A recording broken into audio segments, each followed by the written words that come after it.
Hello, my friends, Evolutionary Energy Arts family. So, guys, we're going to take a deeper look into some of the differences between the different groups that were found in the Jewish tradition at the time of Christ, before and right after, especially focusing in on perhaps the most interesting ones and perhaps the most controversial in some ways, the Essenes. And so you see, we had Pharisees, Sadducees, Zealots, and Essenes. Now, the Pharisees, the most important of the three, according to this article, well,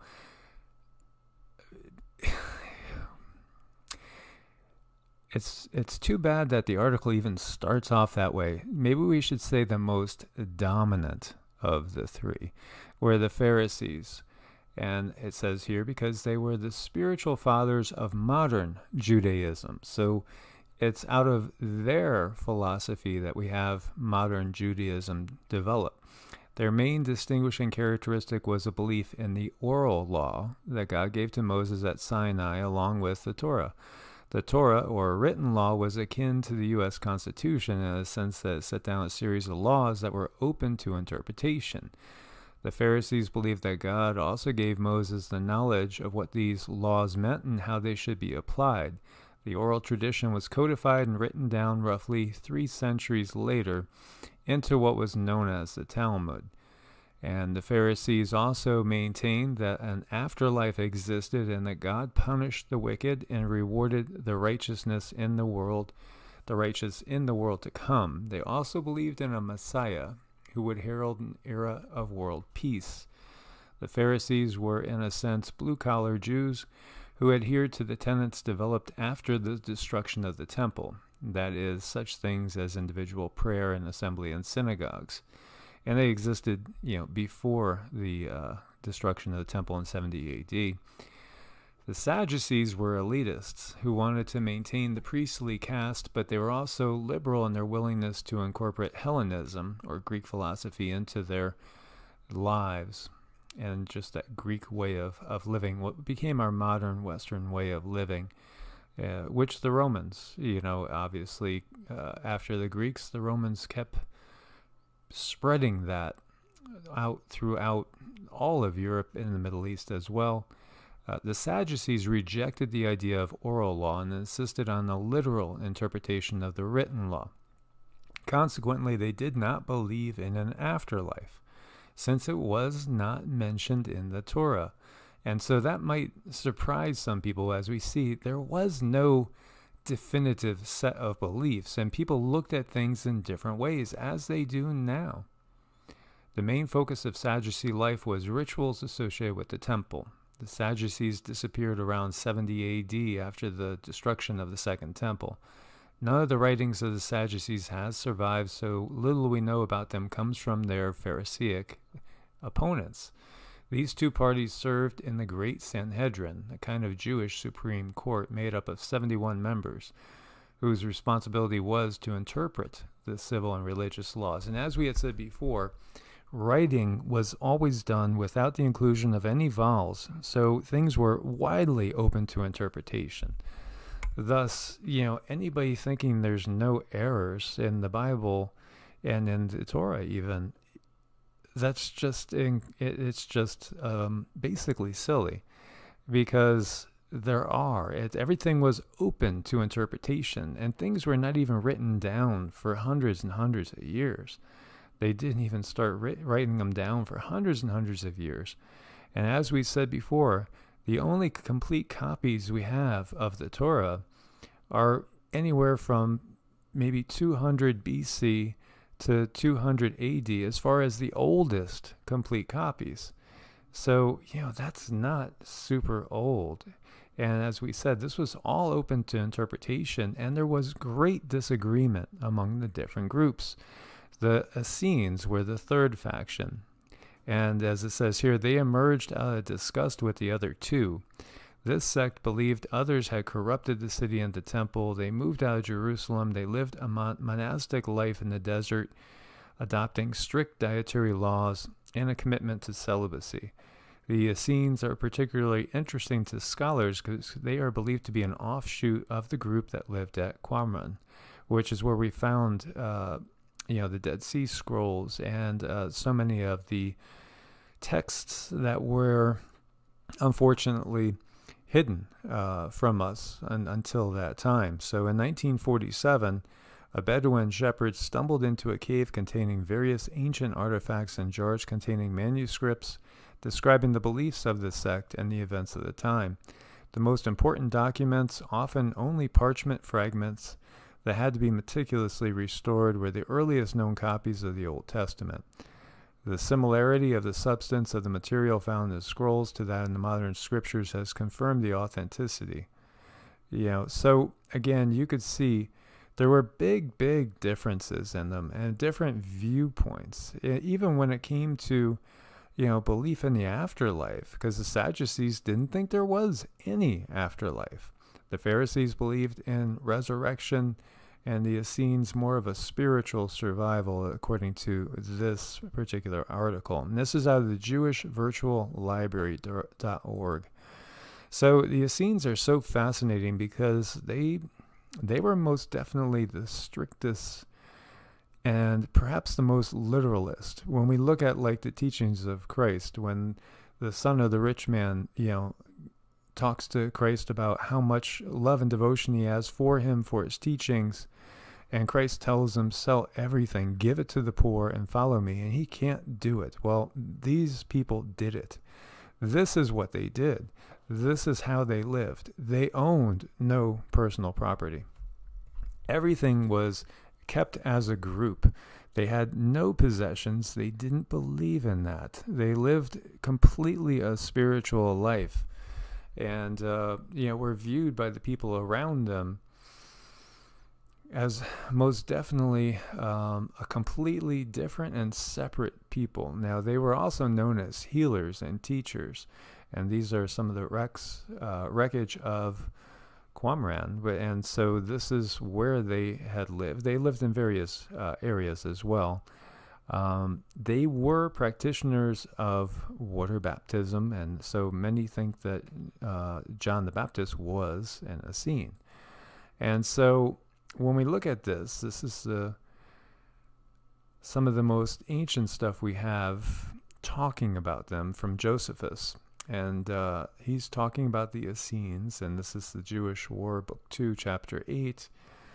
3 forms of philosophy are pursued among the Judeans. The members of one are the Pharisees, of another the Sadducees, and the third school, who certainly are reputed to cultivate seriousness, are called the Essenes. Although Judeans by ancestry, they are even more mutually affectionate than the others, whereas these men shun the pleasures as vice. They consider self-control and not succumbing to the passions virtue. And although there is among them a disdain for marriage, adopting the children of outsiders, while they are still malleable enough for the lessons, they regard them as family and instill in them the principles of character.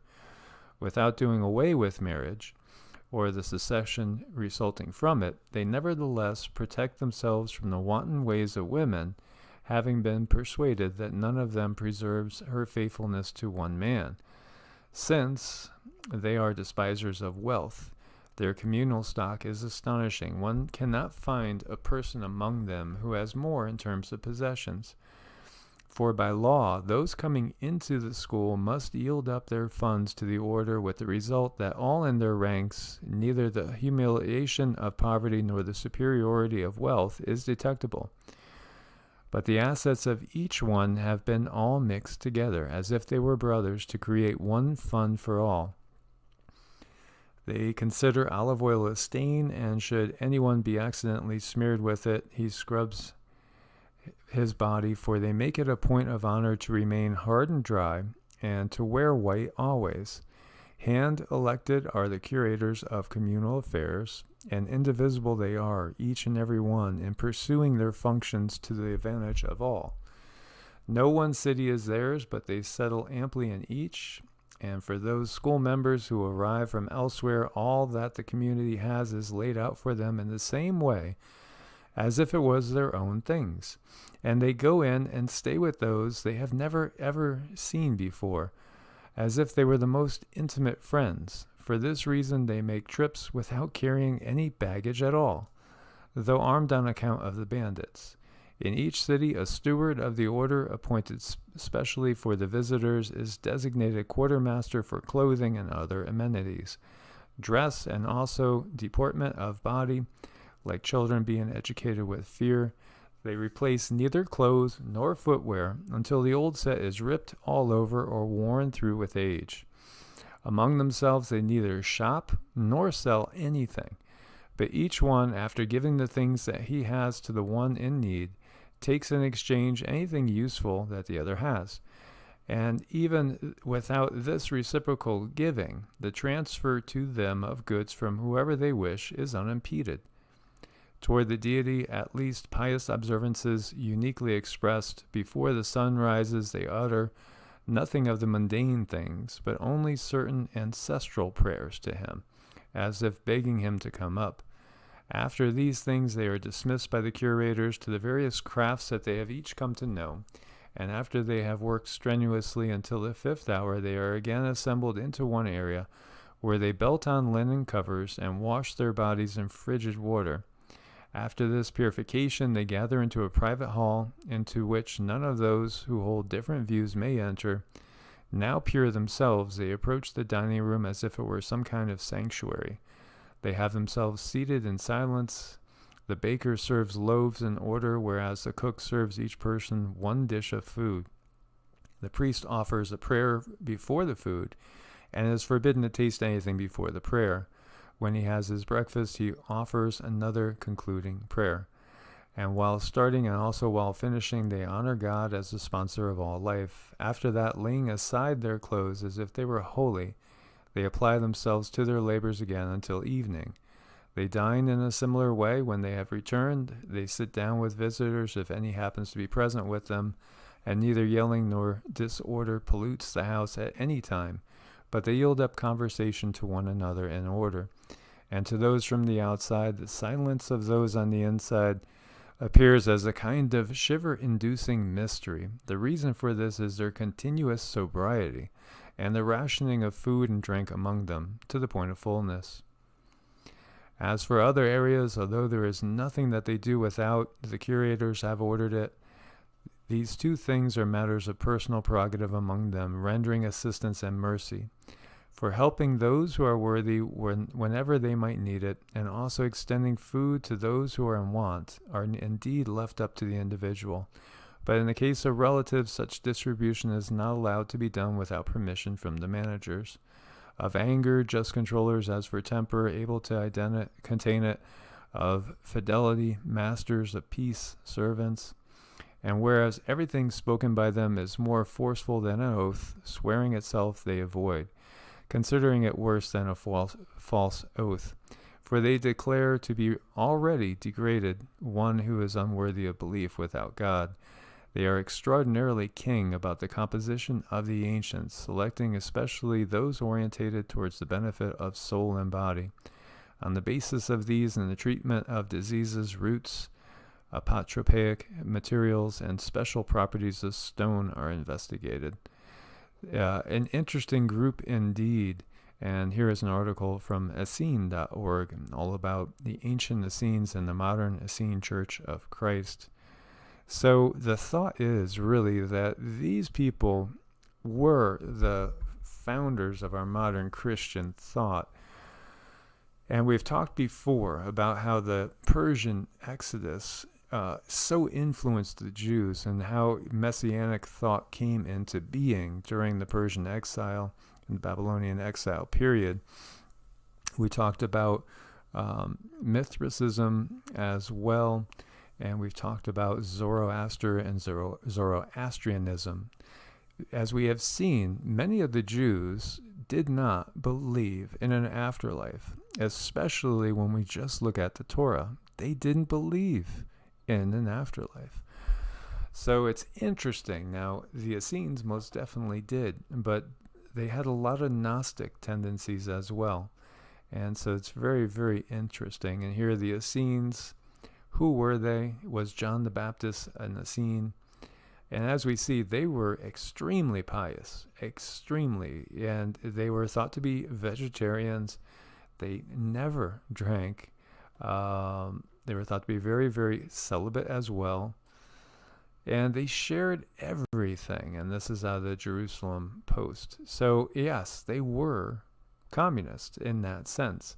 And again, we've talked about how these words like communism now has a bad denotation to it because of modern communism, which really is not communism at all. Just basically a particular party controlling things. And so I'll have the links to all these for you guys that want to go deeper. Gabriel Cousens is an interesting person. An MD, has done a lot of articles on healthy living, vegan lifestyle and all. And so this was an article he wrote about the Essenes. The Essene consciousness is that of awakened ones. They are the ones who lived in the eternal presence beyond the confines of the identification with the mind and the body. Most definitely there is a mystical tradition amongst them. So oral tradition says that Enoch, the seventh generation from Adam who walked with Yah and became whole, was the first Essene. Oral and written traditions also teach that Enoch was taken up alive. Enoch then walked with God and was no more, as he ascended, as a fully God-merged being, and became Metatron, the chief archangel. So right there now, that is complete heresy to Constantine's Christianity. And we've come about and we've talked about how modern Christianity, modern Christianity, when you get down to it, may not have been at all what Christ himself was talking about. As we've seen, things get changed. The victors write history. They rewrite history. And so Constantine formed modern Christian thought with his ecumenical councils. And the Council of Nicaea was where it all started in 325 AD, some 300 years after Christ. And at a time when there was such a diversity of belief among Christians and Jews that it was almost impossible to find a congruous line of thought. Vast, vast differences, even about afterlife, about the divinity of Christ, and about the divinity of us all. There were such differences. So, unfortunately, most people tend to be just followers. They listen to whatever tradition they've been in, whether they're Baptist, whether they're, Lutheran, whether they're any particular form of belief. They don't delve deep enough, but just repeat verbatim what they've heard pounded into their heads without doing the research to realize that the traditions that we have now, really, they've come from this Constantinian church, which had its own goals in mind, namely conquering under the name of Christ and the sign of the cross, which truly Christ was never about conquering in a militaristic form of way. Not at all. And this whole mystical side of things, as well as the more really devout side of things, when you think about these people that actually did give up all their belongings, lived in communities, shared openly, and just tried to be as spiritual as possible, and really were persecuted in so many ways, especially by what became the Roman Catholic Church eventually, and wiping out Gnostic thought, wiping out all thought, burning all books, all scrolls that they could get their hands on that did not agree with the one philosophy that was going to become the only true philosophy according to them, because it was the philosophy that they were able to develop and control the masses with. And so we see that because this line of thought, what we're reading right here, this goes along with many traditions in the East. As we see here, Enoch walked with God, was no more, as he ascended as a fully God-merged being and became Metatron, something different, the chief archangel. Scripture says that Noah also walked with Yah and was whole. Noah's son, Shem, also known as Melchizedek, received the lineage from Noah and passed on the lineage to Abram, who walked with Yah and was whole. By walking before God, Abram became a living blessing to the world. All those in the lineage of Abram were considered of the order of Melchizedek. Melchi, king, Zadok, holy person. And so Zadok is what you would call a priest of the Gnostic tradition. They are Zadoks.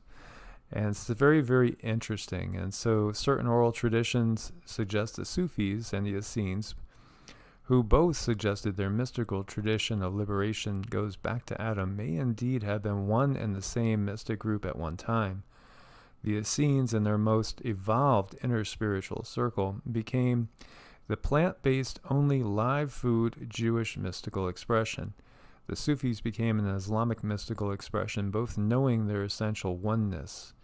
Another essential link is that Ishmael and Yitzhak were the children of Abraham, and they became more significant when Ishmael and Yitzhak came into peace at the time of Abraham's death, after Sarah's death. And I've talked about this before too, and you guys might not recognize it or realize it. In the Hindu tradition, there are three deities, basically. There is a trinity.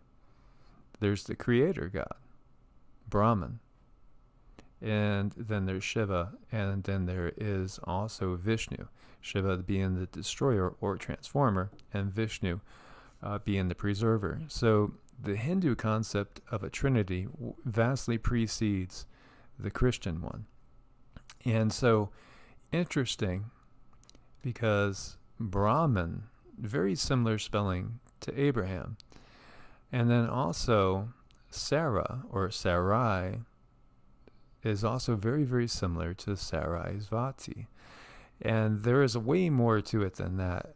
And when the Jews, when there's death, Jews have a term they call sitting Shiva. Isn't that interesting?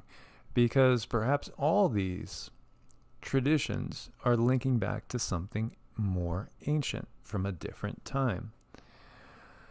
And so there is a mystical side of things that has been put down. And this is talking about the mystic order of the Essenes. And I'll have all the links again for those that want to go deeper into it.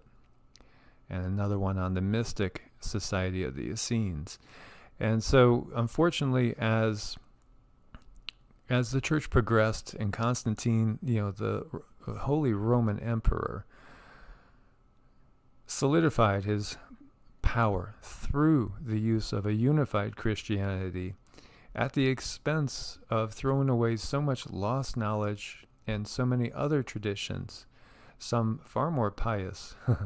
Although it didn't take much in form of piety to be more pious than his church and his popes that became in charge of the church as time went on, as we saw many of them killed each other and did horrible things, and were so far away from what the Essenes exemplified in their true piety and their true devotion to each other and to Source, God, Spirit. So unfortunately, the Essenes were lost to history for quite a while, but now we have rediscovered so much through the Dead Sea Scrolls and also through the Nag Hammadi. So, my friends, as always, I want to thank you for your support on Patreon. I want to invite everyone to become a patron for as little as $1 a month. You can support the channel and keep it going. And it's most definitely appreciated in these times. And as far as YouTube, please do go ahead and subscribe, click the bell, get all the notifications, leave your comments. I look forward to that as well. I'm going to be developing the second channel, which it was Evolutionary Energy Arts 2. I've changed that to EEARTS as we move forward, because honestly, I think we need to focus more on how do we change this world into a positive direction, as opposed to just reporting about the disasters that are going on across the globe. We do need to be aware of what's going on, but it's more about the time of transformation that we're in. And this channel is going to focus more on that transformation and the mystical side of things. So, my friends, I hope you will subscribe to both. Join us on Patreon. As always, my friends, God bless, stay safe, and spread the love. Namaste.